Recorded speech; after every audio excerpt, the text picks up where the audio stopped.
boa tarde a todos. É um enorme prazer participar dessa mesa redonda, fazer a continuidade dos trabalhos dessa terceira jornada. Quero agradecer em nome da Cris, todos os participantes da coordenação desse evento, que já faz história, né? Então, a gente vai seguir a ordem do programa, mas se a professora Valesca conseguir se conectar, depois da primeira fala, a gente vai passar para ela em função desses problemas de conexão para a gente garantir poder ouvi-la, tá bom? Então, vamos seguir dentro das possibilidades, né, a nossa organização. Eu vou passar, então, primeiro a fala para a professora Sandra Straub, da Unemat, como foi apresentada do campus de Sinop, que vai apresentar o trabalho O Outro da Educação, Inclusão no Ensino Superior e Uso de Tecnologia Assistiva. E antes de passar a palavra, só fazer uma breve apresentação. A professora Sandra é líder do Grupo de Pesquisa Educação Científico-Tecnológica e Cidadania, trabalha com políticas educacionais e com legislação de ensino, e é docente do Prof. Letras realizado no campus de Sinop, né? O Unemat tem 2 Prof. Letras, um de Cáceres, outro de Sinop, e a Sandra trabalha no Prof. Letras de Sinop. Eu queria antes, né, também de passar a palavra para a Sandra, fazer um agradecimento duplo, né, já para as duas, para a Maristela e para a Sandra, e ao mesmo tempo para a Valesca, que não pode nos ouvir nesse momento, mas elas representam institucionalmente 2 universidades com as quais o LabUrb e o IEL têm relações há muito tempo, né? A Unemat e a Universidade Federal de Santa Maria. Então é um prazer muito grande a gente poder tê-las como convidadas, né, dentro de uma história compartilhada bastante longa, né, com vários marcos dentro dessa história. Um deles, né, no caso da Unemat, particularmente, o Minter e o Dinter, que foram realizados, né, com uma equipe grande que está aqui, que está no IEL, enfim, e que foi produzindo derivas nessas relações bastante consequentes e importantes, né? E de outro lado, na Federal de Santa Maria, não com o programa, né, em que a Valesca está inserida diretamente, mas o de letras, já tivemos um PROCAD, enfim, são relações institucionais importantes e de relação real de trabalho que ficam materializadas aí nessas histórias que a gente vai construindo coletivamente, tá bom? Então, Sandra, um prazer tê-la aqui conosco. Bom, boa tarde. Gostaria de agradecer imensamente ao convite, em nome da Cristiane e toda a sua equipe, né? Dizer que é um prazer e uma honra muito grande estar aqui na Unicamp falando um pouquinho dos nossos trabalhos e principalmente estando com a Cláudia aqui na mesa, que foi minha banca de doutorado também, né? Além disso, eu gostaria de destacar a presença dos nossos alunos do mestrado que estão aqui, do mestrado do Prof. Letras e do mestrado acadêmico da Unemat Sinop, que nós temos iniciando, né, as nossas discussões ainda nessa área.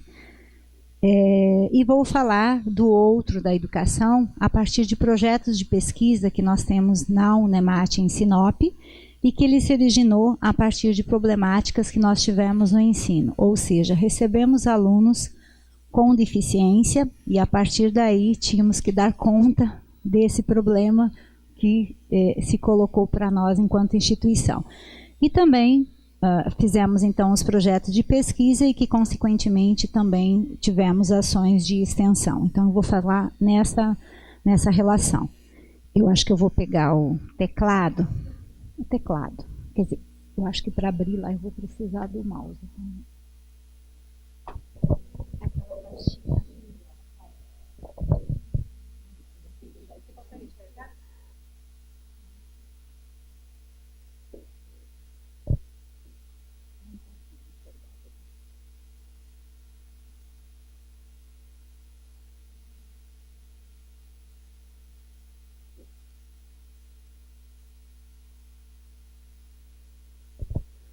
Bom, então o outro na educação, a inclusão no ensino superior e o uso da tecnologia assistiva. Então, a partir do projeto de pesquisa da UNEMAT, o CETA e o EDUTA, que é o Centro de Educação e Tecnologia Assistiva, e Educação e Tecnologia Assistiva na Educação Básica e Ensino Superior, que foi financiado pela FAPEMAT, que é a Fundação de Amparo à Pesquisa do Estado de Mato Grosso, que nós realizamos, então, estudos com estudantes com visão subnormal, cego e o surdo, né?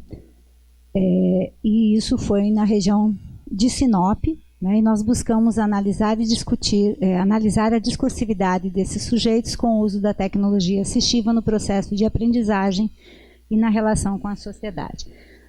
Foi com uma equipe bastante grande, né, que nós desenvolvemos este trabalho. Então, para chegarmos à análise, realizamos levantamento prévio, encontramos a existência de 16 alunos com deficiência visual e auditiva, cursando a educação básica ou superior em instituições de ensino do município de Sinop no ano de 2014. Assim, propomos, a partir de dados levantados, realizar a investigação com alunos que apresentassem deficiência visual e auditiva e que se colocassem como sujeitos de nossa investigação. Então, nós realizamos reuniões, eram alunos menores de idade e estudantes maiores, e a gente fez reuniões, então, com esses estudantes e responsáveis para participarem de nossas pesquisas. Do início do nosso estudo até agora, em 2017, atendemos 19 pessoas da universidade, da educação básica e da comunidade, sendo 8 com deficiência visual, cego e visão subnormal e 11 surdos. Então, de 2014 até 2017, ampliou o número de estudantes e nós conseguimos atender 19 alunos. Só que nesse processo, nós não tivemos só pessoas da educação básica, do ensino médio, que era mais especificamente o nosso foco, e do ensino superior, mas acabamos recebendo demanda da comunidade, pessoas que começaram a conhecer o projeto e que foram nos procurar para que pudéssemos, então, auxiliar, no sentido que para nós era pesquisa, mas para eles era um auxílio, né? Então, eles vinham nos procurando nesse sentido. Então, o nosso estudo se deu a partir de atividades desenvolvidas com alunos da educação básica e superior, né, no processo investigativo com o uso de tecnologia assistiva, que a gente passa a chamar de TA. Né. A educação inclusiva e a tecnologia assistiva, elas se apresentam como necessidade para os jovens com deficiências na educação básica e superior. A equipe do projeto, ele disponibilizou, como a gente ainda está em andamento, disponibiliza materiais adaptados para os alunos, bem como ministra palestras para professores, técnicos, administrativos, estagiários e bolsistas de iniciação científica, sobre orientações básicas de como atender o aluno com deficiência visual e também auditiva em sala de aula. E não é só na UNEMAT, a gente atende às instituições de ensino superior que nós temos em Sinop, que no caso é o FMT, e nós temos também mais 2 privadas. Então a gente faz essa discussão. Então, segundo Schulzen, a educação inclusiva deve partir da premissa de que toda e qualquer pessoa tem que ter garantidos os direitos de estudar e, acima de tudo, aprender com qualidade. E Santos, nesse mesmo sentido, aborda que Política Nacional de Educação Especial na perspectiva da educação inclusiva reitera os preceitos do chamado Movimento Mundial pela Educação Inclusiva, que tem como pressupostos ações de caráter político, cultural, social e pedagógico, voltadas à superação de todos os mecanismos de exclusão social, escolar e outros. Quanto à tecnologia assistiva, conforme Berch, existem diferentes conceitos, e após vários estudos, ela destaca que deve ser entendida como um auxílio que promoverá a ampliação de uma habilidade funcional deficitária ou possibilitará a realização da função desejada e que se encontra impedida por circunstância de deficiência ou pelo envelhecimento. Para a autora, o objetivo maior da tecnologia assistiva seria proporcionar à pessoa com deficiência maior independência, qualidade de vida e inclusão social através da ampliação de sua comunicação, mobilidade, controle de seu ambiente, habilidades de seu aprendizado e trabalho. De acordo com o Comitê de Ajudas Técnicas, o CAT, instituído pela Secretaria Especial dos Direitos Humanos da Presidência da República, Tecnologia assistiva é uma área do conhecimento de características interdisciplinar que engloba produtos, recursos, metodologias, estratégias práticas e serviços que objetivam promover a funcionalidade relacionada à atividade e participação de pessoas com deficiência, incapacidades ou mobilidade reduzida, visando sua autonomia, independência, qualidade de vida e inclusão social. Então, nessa concepção, destaca-se a tecnologia como metodologias, estratégias, práticas e serviços, ampliando assim a concepção de tecnologia que se tinha até o momento. E nós, do projeto, então, entendemos a tecnologia assistiva como um auxílio para a possibilidade de realização da função desejada, em que a pessoa se encontra impedida devido a uma deficiência ou outra situação. Então, a partir da análise de discurso materialista francesa, procuramos apresentar os efeitos e sentidos da tecnologia assistiva nos estudantes surdos e com deficiência visual. No caso, o nosso foco foi o cego e baixa visão. Para a análise de discurso, interessa a compreensão do fato de linguagem na relação do sujeito, dos sentidos com o mundo. E para Orlandi, a AD trata do discurso, que, como a própria palavra já diz, está sempre em percurso, sempre em movimento. E, com efeito, a prática da linguagem vai fazendo sentidos na vida do sujeito enquanto membro de uma sociedade. E aí eu trago aqui resultados da pesquisa para falar desses sentidos. Então eu vou trazendo aqui algumas falas também e os sentidos que foram se apresentando. Falas dos nossos sujeitos da pesquisa, né, e os resultados que nós fomos encontrando. Então observamos os sentidos do outro na área da educação. Em nosso processo investigativo no ensino superior, percebemos os sentidos de inclusão e também de exclusão. A tecnologia assistiva como auxílio no processo de aprendizagem, dificuldades de relacionamento com os colegas de sala de aula e professores, com essas pessoas, e a melhoria de autoestima dessas pessoas. Verificamos por meio das entrevistas que os educandos com deficiência visual consideram muito importante o auxílio na aprendizagem por meio da tecnologia assistiva, como podemos observar nos depoimentos a seguir. Então, o sujeito diz, de baixa visão, ele diz: muito, muito e muito. A diferença é absurda em aproveitamento, porque as matérias exigem muita leitura e tem que se concentrar. E o fato de eu não ter visão total dificulta. Eu fico, ou seja, costumo digitar os textos e só ler pelo computador. E com essa possibilidade de áudio do texto, eu percebo que isso só foi possível depois que o grupo me disponibilizou o áudio. Então, o grupo é nós, do projeto de pesquisa. E o áudio é um scanner de voz, né, que nós temos, e a gente faz o texto adaptado, né, então transforma o texto de um livro em áudio, que é permitido para o deficiente, né, e a gente passa para ele. Ele tem todo o compromisso de não repassar para nenhuma outra pessoa esse texto, nem que seja em PDF, no caso de alguns que precisam ampliado, ou o áudio, né, porque é só para ele enquanto deficiente, né. Então, esse sujeito, ele vai dizer que a tecnologia assistiva ajudou e muito, porque até então ele tinha muita dificuldade nos seus trabalhos e com isso veio melhorando, né. O projeto assim contribuiu para o projeto contribuiu já o sujeito C, né, também com baixa visão. O projeto contribuiu para a minha vida em muitas coisas. Nunca tinha mexido no computador. Estou mexendo aqui. Consigo ligar e desligar o computador. Coloco o teclado com letra maior, escrever, fazer atividade.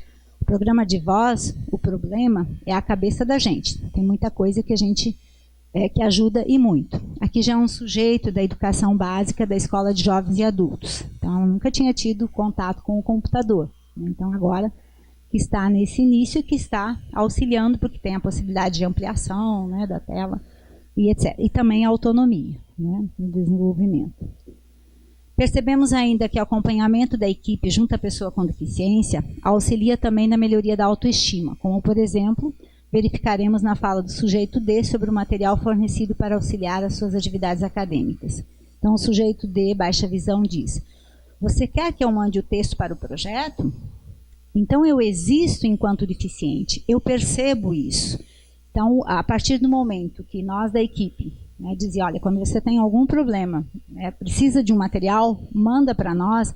Então, ela disse, eu deixei de ser o outro, eu existo, eu estou dentro da universidade, né, eu estou sendo percebida. Então, ela fala muito nesse contexto. Em todos os momentos que a encontramos, ela se refere novamente a essa questão de ela estar sendo percebida dentro da universidade. Observamos no desenvolvimento do atendimento com essas pessoas que o material precisa ser elaborado com bastante antecedência, em função do tempo que cada um necessita para a leitura e compreensão do texto, bem como de constante lembrança aos professores e colegas de sala de suas dificuldades, como podemos verificar no depoimento a seguir. Bom, nesse caso específico, uma pessoa que ela teve um problema de acidente, inclusive foi em São Paulo, e depois ela foi morar em Sinop, num transporte público, que ela foi descer do ônibus e o ônibus não esperou e ela foi arrastada por vários metros, né? Então ela ficou com deficiência visual reduzida, ela teve problema de labirinto, então de locomoção e uma série de outras coisas. Ela já era formada em fonoaudiologia e agora ela retornou à universidade com esse desafio, né? E aí ela sentiu muitas dificuldades em sala de aula com os colegas, no sentido da exclusão mesmo, né? De que os colegas a chamavam de ceguinha, ou então, como ela tem uma visão periférica, ela precisa de um dado local para poder enxergar, e ela sempre tinha que ficar no mesmo lado, e os colegas não aceitavam que ela... Então, todo esse trabalho que nós temos na equipe também psicólogo, a gente também teve que fazer com a turma no sentido da aceitação desse deficiente. Então, aqui nesse depoimento, ela vem falar mais especificamente dos trabalhos que ela desenvolve em sala, mas que ela sente essa dificuldade no relacionamento com os professores, principalmente. Então, ela diz, tem uma cópia no Xerox, o professor falando, né? Tem uma cópia no Xerox, eu preciso daquele texto, nós vamos trabalhar ele agora. Então, ela diz, é um momento de muita tensão. Eu fico muito tensa, porque eu sei que não vou conseguir acompanhar. E uma outra situação, são os filmes legendados que projetam na parede. Às vezes é uma legenda pequena, que não dá para ler, o áudio é de outra língua, a francesa, por exemplo, e ela não domina. Um dia desses, a legenda em português, então falei para o professor, desculpa, mas eu vou fazer uma outra atividade porque não estou enxergando e não estou ouvindo, não estou conseguindo interpretar. Então, esse outro na educação, né, a gente está trabalhando com essa pessoa com a deficiência, com o comprometimento, né? E no decreto da Presidência da República Brasileira, 6.949 de 2009, que promulga a Convenção Internacional sobre os Direitos das Pessoas com Deficiência e, de acordo com seu artigo 1º, tem como propósito promover, proteger e assegurar o exercício pleno e equitativo de todos os direitos e liberdades fundamentais por todas as pessoas com deficiência e promover o respeito pela sua dignidade inerente. Percebemos, no entanto, que mesmo com as diferentes políticas e legislações vigentes sobre a educação inclusiva, existe um movimento em que se instaura a diversidade com uma certa resistência silenciada. Nesse sentido, o movimento da inclusão, ele apresenta também diferentes sentidos, né? Ao mesmo tempo que nós temos a legislação, nós temos todas as questões, mas a gente percebe essas ações e nós temos aí a própria nossa deficiência enquanto educadores, né, que não temos a formação para trabalhar com essas pessoas, né? E não só os educadores, né? Se a gente for em todas as áreas, né, o economista, o cientista, em qualquer área, não tenha esse preparo, né? No que se refere ao surdo, temos presente que tem como língua materna a Libras, que é a língua 1 para eles, e a língua portuguesa como sua segunda língua, então a língua 2. Nessa relação de língua e linguagem, encontra-se o surdo com suas condições de produção, sua memória discursiva produzindo sentidos. E conforme aborda Cavallari, precisamos lembrar que o sujeito é constituído na e pela linguagem, tal como postula Péchet, não é a causa nem origem dos sentidos que produzam o enunciar, pois surge com como efeito do assujeitamento à linguagem, que por sua vez não pode ser tomada como mero instrumento de comunicação, dada sua opacidade e não transparência. Assim, o surdo adentra o ensino superior com toda a expectativa de ensino e aprendizagem e se depara com uma estrutura totalmente fragilizada, no que se refere ao atendimento à pessoa com deficiência ou com comprometimento. Então, a partir daqui, porque eu tentei fazer essa separação do deficiente visual com o surdo, e aqui quando a gente coloca deficiência / comprometimento, porque no nosso grupo de pesquisa, além de ter os sujeitos surdos, nós temos uma professora surda. E para eles não, embora a legislação ela defina como deficiência, os surdos, pelo menos ali naquela comunidade que a gente está trabalhando, eles não compreendem a surdez como uma deficiência.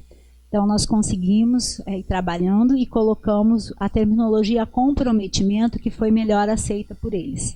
Então, por isso vai estar a partir daqui / comprometimento. Eles não entendem a surdez como uma deficiência.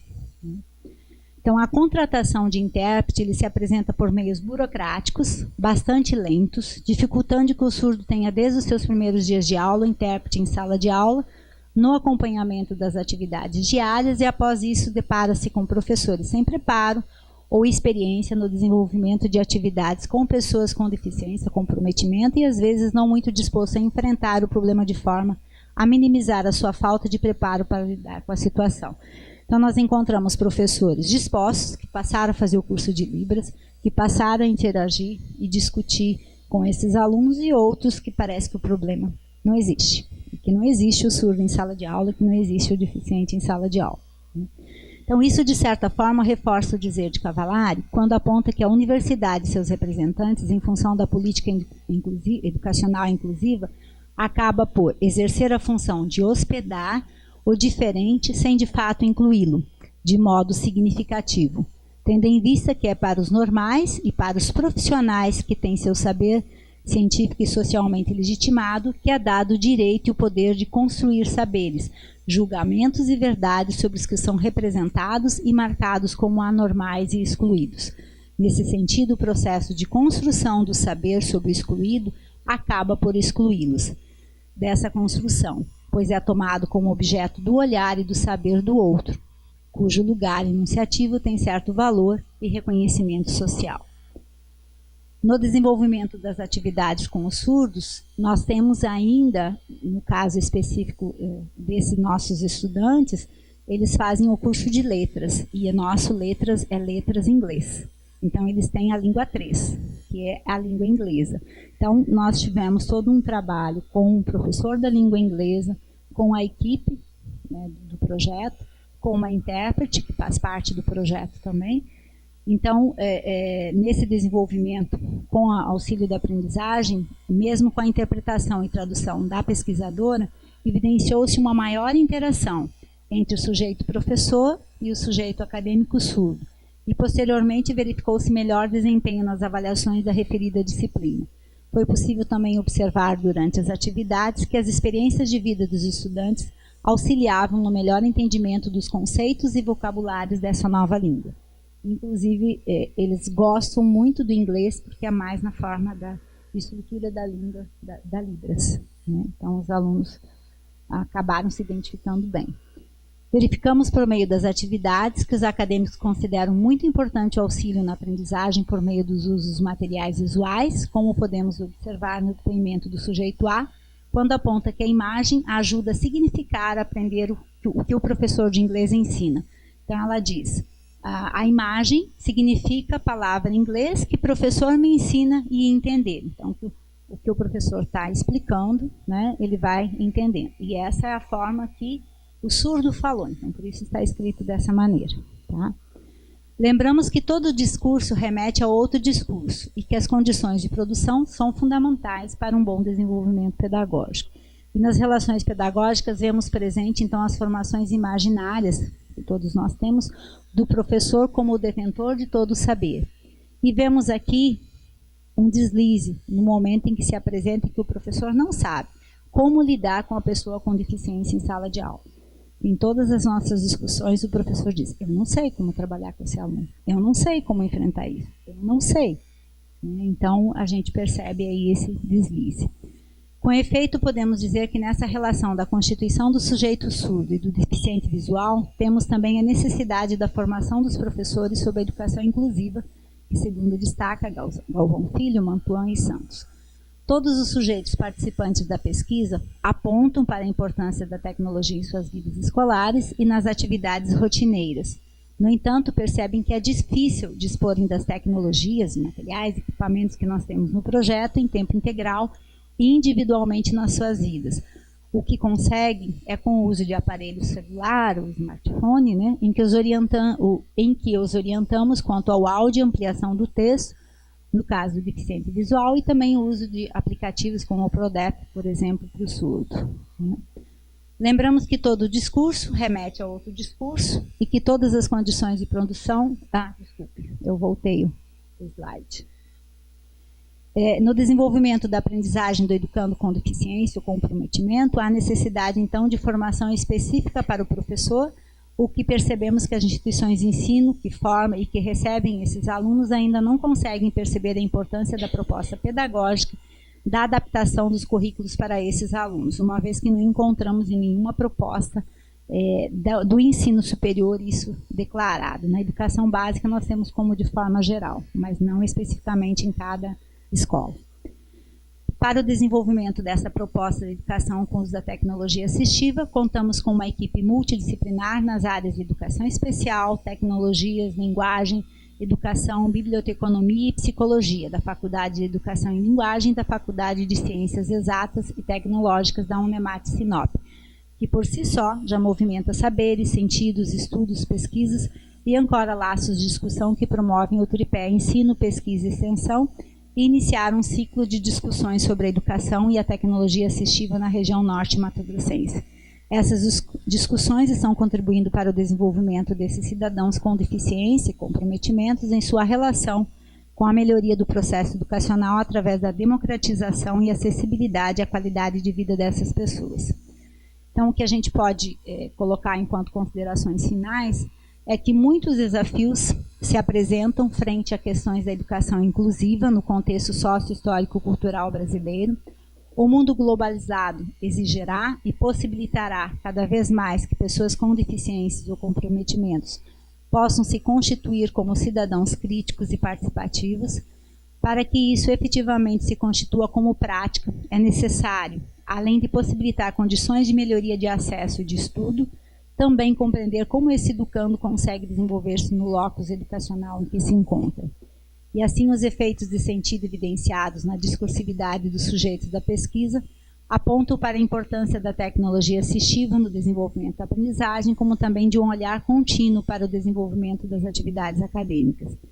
Entendemos que o estudo que apresentamos possa contribuir para uma melhor compreensão da tecnologia assistiva na educação e estabelecimento de políticas de inclusão dos deficientes visuais e auditivos no estado de Mato Grosso, e quem sabe para outros lugares também, assim como novas possibilidades de leitura e interpretação.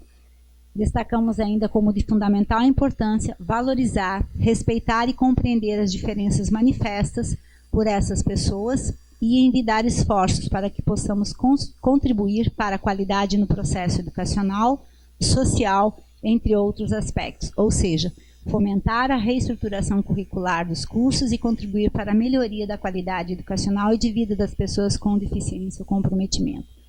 Devemos compreender o outro em sua autoridade, alguém diferente de mim, com toda a sua singularidade, tão singular quanto todos, que se façam presentes no mesmo espaço, no mesmo contexto.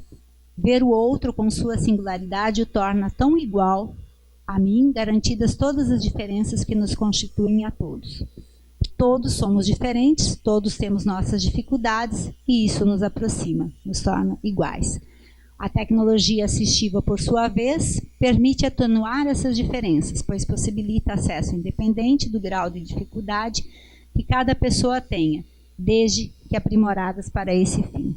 Então, aqui eu trago alguns dos equipamentos que nós temos, como um texto que amplia, um texto que faz a leitura, nós temos o scanner o scanner de voz, teclado com colmeia para pessoa que tem uma dificuldade motora ou mesmo por cego, aqui ó, teclado ampliado, acionador de pressão.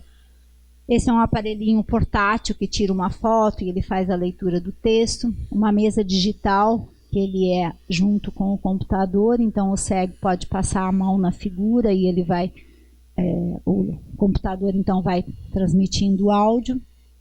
A impressora Braille, que nós também conseguimos a partir de projetos de pesquisa, e aqui um dos nossos alunos cegos, né, fazendo a atividade. Uma das pessoas com visão subnormal, aqui a interação com o surdo, que tem que ser sempre muito visual, né, e a intérprete que sempre está presente nas atividades. A equipe do projeto, né, e eu esqueci de destacar no início, o professor José Luiz Straub também faz parte do projeto, está aqui presente. Então, essa a equipe do projeto e as referências. Eu acho que deu meu tempo, né, Cláudia? Obrigada.